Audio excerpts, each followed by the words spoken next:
folks. Good evening, Cheryl. Can everyone hear me? Great, thank you. Thank you for attendance. Just 2 seconds. There are 6 chairs here if anybody needs to sit. Apart from Joe in the front, you can just about have the whole front row yourself. So come on up. Bring it down. All right, so thanks for that, folks. This is my second crack at going for council. But just for the people that don't know me, and some in the room here I do know, and for the benefits of those that don't know me, I'll just read a little bit about my background, who I am, and then we'll touch on some other issues. Okay. So I was born to Croatian parents, immigrated to Australia to the cane fields of Mosman in 1958. Moved to Mareeba in 1960. We engaged in tobacco farming.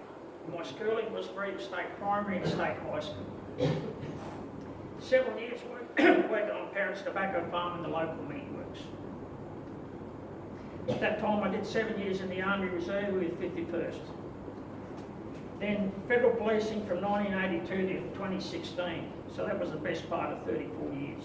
The last 19 years were in Cairns, with 9 months deployment to the United Nations Peacekeeping Force in Cyprus and 9 months policing the Honiara with the Solomon Islands unrest there in the early 2000s. Since 2016, I've devoted a lot of my time to and money to lychee plantation Apple Creek, where I've got a modest block of land and the lychee plantation. Although I did a 14-month stint as an investigator at the Great Barrier Reef Marine Park Authority, they got me up and down the Queensland coast and out of the reef.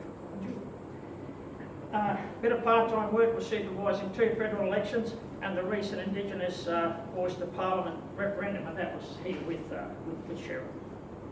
I was area manager for the 2021 census collection for the Greater Mareeba residential area, as well as other parts of our shire. I'm the chair of the local volunteer area committee of Crime Stoppers Queensland, and have been so for the last 4 years since its formation.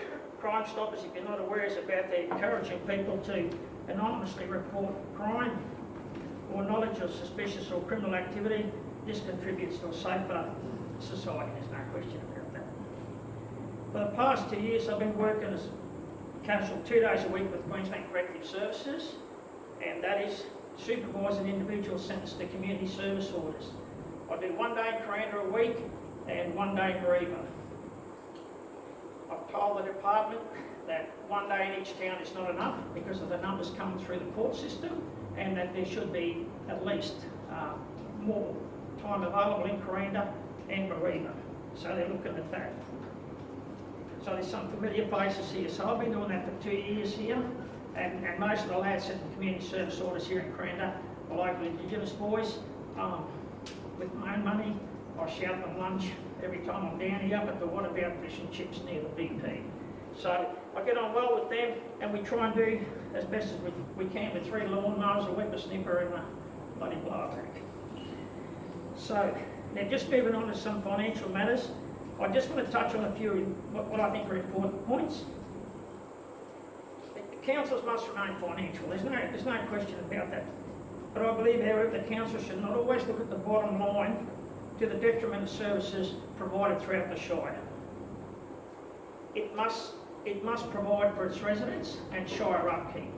So the bottom line is good, but you've got to look at the services and that you do to your residents and to the shire. Certain services should not and cannot be abrogated purely because of the bottom line. Councils owe it to lobby and advocate on behalf of their shire and citizens. And if more monies are required, then you've got to lobby or advocate. Financial accountability, stability also extends to the expenditure of monies, ratepayers' monies, for legal costs and matters that should prima facie never progress to court in the first place. So that's when you talk about financial stability. There needs to be a lot more transparency over these prosecutions. Equitable distribution of improvements, maintenance and services, and active representation for constituents across the entire shire. A lot of things are happening at this. People have complained to me about the lack of slashing. Just roadside maintenance and that. Rates increases when services deteriorate. The perception that all councillors are focused on Mareeba. That perception is out there. Not saying it's true or otherwise, that's the perception. Maintenance and cleanliness of public areas, they could do with more. And maintenance of causeways and tracks, particularly in the Speedway Paranga area. And look, we all talk about water security and a better road network and health services for Shire inhabitants. I know some of those things are out of the direct control of the council, but it's really up to the council to advocate for these things, health and services, for its citizens. Now, with much improved, honest, transparent communication with constituents, it's certainly been raised with me about the process of tendering and awarding of contracts. Whilst I believe there should be such a thing as commercial in confidence, once processes or once things are awarded, then I believe there should be more transparency over those decisions. I don't believe in council talk fest, but I think 45-minute meetings or so every month to discuss issues affecting the Shire is not enough time, as simple as that. That's just inadequate. We're going with dump fees. I don't know anyone who doesn't mention dump fees. It's always an issue. Unfortunately, people will have to pay for some services. But the one thing I'm always against is the green waste. I don't know why residents have to pay for green waste, which is shredded and then ultimately sold back as mulch. I mean, people beautify the town. A lot of the clippings and that you cut off are on council land or road reserves or whatever. Then you've got to pay to take that to the dump. I think it's unacceptable. Crime reduction. A lot of people talk about crime. It's only 30 seconds. 30 seconds. Okay, many people say that council should get involved.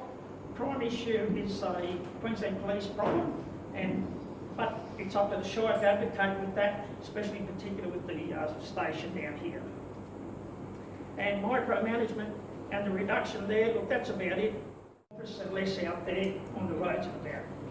If elected, with the new crew or with the old crew, I'll certainly push for your views. And on the issue of divisional representation, should that issue arise, I would certainly be in favour of that and support that, because this great Shire was built with divisional representation as opposed to now with one division. So thank you very much.